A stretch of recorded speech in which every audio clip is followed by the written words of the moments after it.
আজকে আমি আপনাদের সাথে কথা বলবো যে অতিরিক্ত গরমের কারণে যদি খরগোশ হিট স্ট্রোক করে ফেলে তখন আপনারা কি করবেন।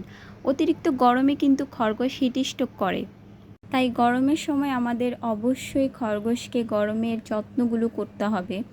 যেমন ধরেন, যখন অতিরিক্ত গরম পড়বে তখন আপনারা আইস করা একটা ছোট বোতল ওদের সামনে রেখে দিবেন ওদের পাশে। এতে করে ওদের যখনই গরম পাবে তখন আইস করা ওই বোতলের সামনে গিয়ে তারা শুয়ে থাকবে বা বসে থাকবে। এতে করে তারা অনেক আরাম পায়।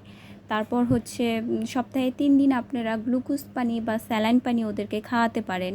তারপর অতিরিক্ত গরম যখন পড়বে তখন আপনারা ওদের শরীরটা মুছে দিবেন, বাট কখনোই গোসল করাবেন না। গরমের সময় খরগোশকে কিভাবে যত্ন করবেন, গরমের সময় কিভাবে খরগোশকে সুস্থ রাখা যায়, এই নিয়ে আমি একটা ভিডিও বানিয়েছি, আপনারা চাইলে দেখে নিতে পারেন। কী লক্ষণ দেখলে আপনারা বুঝবেন আপনার খরগোশ হিট স্ট্রোক করেছে। যেমন শরীর প্রচুর পরিমাণের কাঁপতে থাকবে, হাত পা ছেড়ে দিবে, একেবারেই শুয়ে পড়বে, কান গরম হয়ে যাবে, খিঁচুনি দিবে। তো এইসব লক্ষণ দেখলে আপনারা বুঝবেন আপনার খরগোশ হিট স্ট্রোক করেছে। তো যখনই দেখবেন যে আপনার খরগোশের শরীর কাঁপতেছে প্রচুর পরিমাণের, তখনই আপনারা ওদেরকে ঠান্ডা একটা জায়গায় রাখবেন, ফ্যানের নিচে রাখবেন, ওদেরকে ওর স্যালাইন পানি খাইয়ে দিবেন, শরীরটা মুছে দিবেন। এইসব লক্ষণ যদি আপনারা আপনার খরগোশের মধ্যে দেখেন তাহলে যত তাড়াতাড়ি সম্ভব খরগোশকে ঠান্ডা একটা জায়গায় রাখবেন, ফ্যানের নিচে রাখবেন, আর খরগোশকে তখন বাতাস করবেন।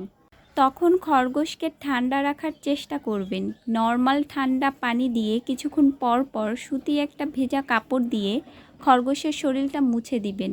আর গ্লুকোজ পানি বা ওর স্যালাইন পানি খরগোশকে ড্রপার দিয়ে খাইয়ে দিবেন।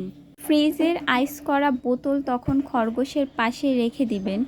একেবারেই খরগোশকে ঠান্ডা করতে যাবেন না, আস্তে আস্তে খরগোশকে ঠান্ডা করবেন। আর তখন একেবারেই খরগোশকে গোসল করাবেন না। ফ্রিজের আইস করা বোতল ওদের শরীরের পাশে 10 সেকেন্ড করে রাখবেন। এইভাবে কিছুক্ষণ পর পর এই কাজটি করবেন।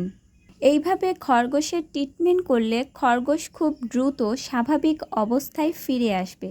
যদি এরপরও খরগোশ স্বাভাবিক অবস্থায় ফিরে না আসে, সেই ক্ষেত্রে আপনাদের টিএনএস বা এসএস স্যালাইন খরগোশের ঘাড়ের চামড়ার নিচে পুশ করতে হবে।